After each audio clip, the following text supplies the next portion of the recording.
행복한 가정은 모두 모습이 비슷하고 불행한 가정은 모두 제각각의 불행을 안고 있다. 톨스토이의 소설 안나 카레니나의 첫 문장입니다. 세계 문학사에서 최고로 꼽히는 소설 첫 문장이기도 한데요. 조금이라도 인생의 희노애락을 겪은 분이라면 깊이 공감하시리라 생각합니다. 놀랍게도 이 문장을 통해서 우리는 연력학 제2법칙, 즉 엔트로피 법칙을 배울 수 있습니다.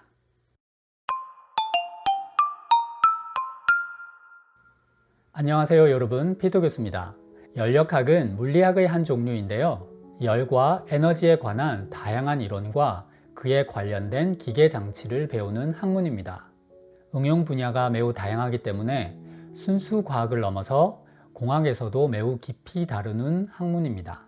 자동차나 비행기에 쓰이는 엔진, 냉장고와 에어컨에 사용되는 냉각장치, 건물에 쓰이는 냉난방 통기 시스템 등이 연력학 덕분에 크게 발전할 수 있었습니다. 연력학에는 제1법칙과 제2법칙이 있습니다. 연력학 제1법칙은 에너지 보존 법칙인데요. 에너지의 총량이 변하지 않는다는 뜻입니다. 쉬운 말로 세상에 공짜 없다 라는 말로 바꾸어 이해할 수 있겠습니다. 엔진 속의 석유가 불에 타면 석유 속의 화학 에너지가 열 에너지와 운동 에너지로 바뀌기는 하지만 에너지의 총량은 변하지 않습니다. 에너지가 전혀 없는 상태에서 에너지가 저절로 만들어지지 않는 것도 같은 이치입니다. 연력학 제2법칙은 우주의 모든 변화는 무질서한 정도가 증가하는 방향으로 일어난다 라는 뜻입니다. 무질서한 정도를 과학자들은 엔트로피라는 멋진 이름으로 부르죠. 그래서 연력학 제2법칙을 엔트로피 증가의 법칙이라고 부르기도 합니다. 예컨대 물이 든 컵 속에 떨어뜨린 잉크를 생각해 봅시다. 잉크 방울은 서서히 물과 섞입니다. 물과 잉크가 분리된 질서 있는 상태에서 서로 섞이는 무질서한 상태로 스스로 변화합니다. 여기서 스스로 변화가 일어났다는 것이 중요합니다. 에너지의 변화도 비슷하게 설명할 수 있습니다. 휘발유 속에 있던 화학 에너지가 연소 과정을 통해 엔진의 운동 에너지로 바뀔 때 반드시 열 에너지와 소리 에너지도 함께 발생합니다. 하나의 에너지 형태로 정돈되어 있다가 여러 개의 에너지 형태로 바뀌면서 무질서해지는 것입니다. 연력학 제2법칙은 무질서도가 감소하는 방향으로는 스스로 변화가 일어날 수 없다는 것을 의미합니다. 물 속에 섞여 들어간 잉크는 물로부터 스스로 분리되어 나오지 않습니다. 또 엔진이 만들어낸 열 에너지, 운동 에너지, 소리 에너지를 한 군데 모아둔다고 해도 석유 속의 화학 에너지로 스스로 변하지는 않습니다. 물론 필터를 이용하면 물과 잉크를 분리해낼 수는 있습니다. 하지만 이것을 위해서는 필터를 만들어야 하고 또 에너지를 가해 주어야 합니다. 국소적인 엔트로피는 줄일 수 있습니다. 하지만 전체의 엔트로피는 결국 증가하게 됩니다. 엔트로피는 확률과도 관련이 있습니다. 동전이 10개 있습니다. 하나씩 던져서 앞뒤를 확인해 봅시다. 만약 모든 동전이 앞면이 나오기를 기대한다면 어떻게 될까요? 매우 일어나기 힘든 일이기 때문에 확률이 매우 낮다라고 얘기할 수 있겠습니다. 반대로 하나 이상의 동전은 뒷면을 보여줄 것이다 라고 기대한다면 어떻게 될까요? 모두 앞면이 나오는 경우와 비교해 봤을 때 하나 이상의 동전이 뒷면을 보여줄 확률은 매우 높다고 할 수 있겠죠.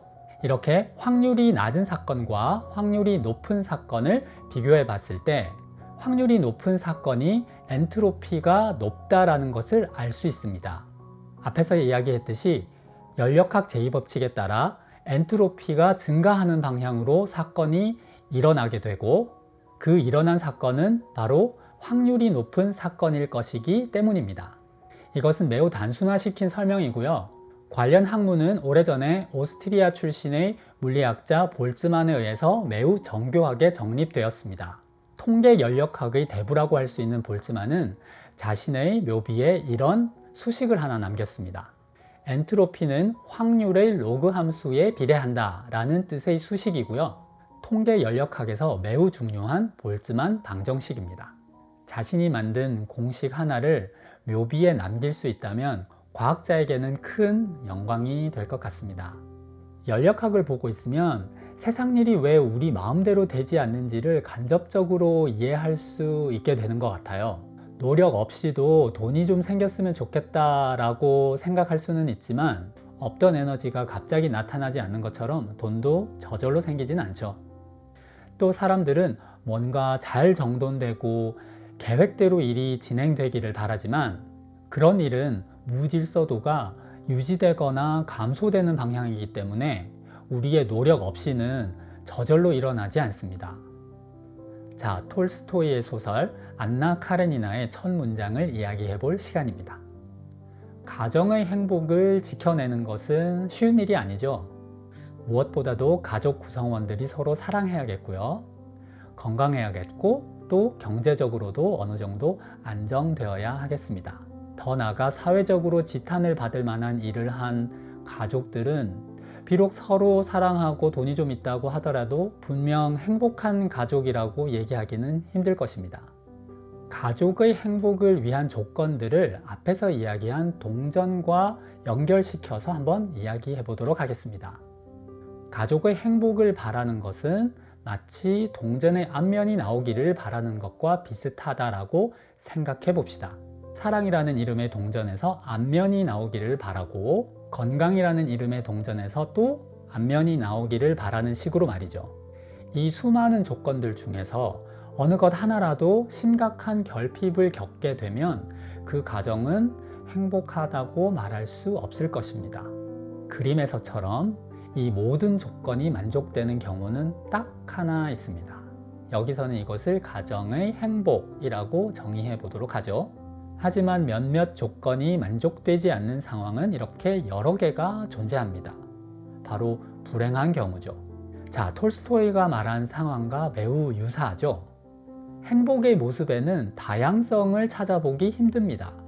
하지만 불행의 모습은 매우 다양합니다.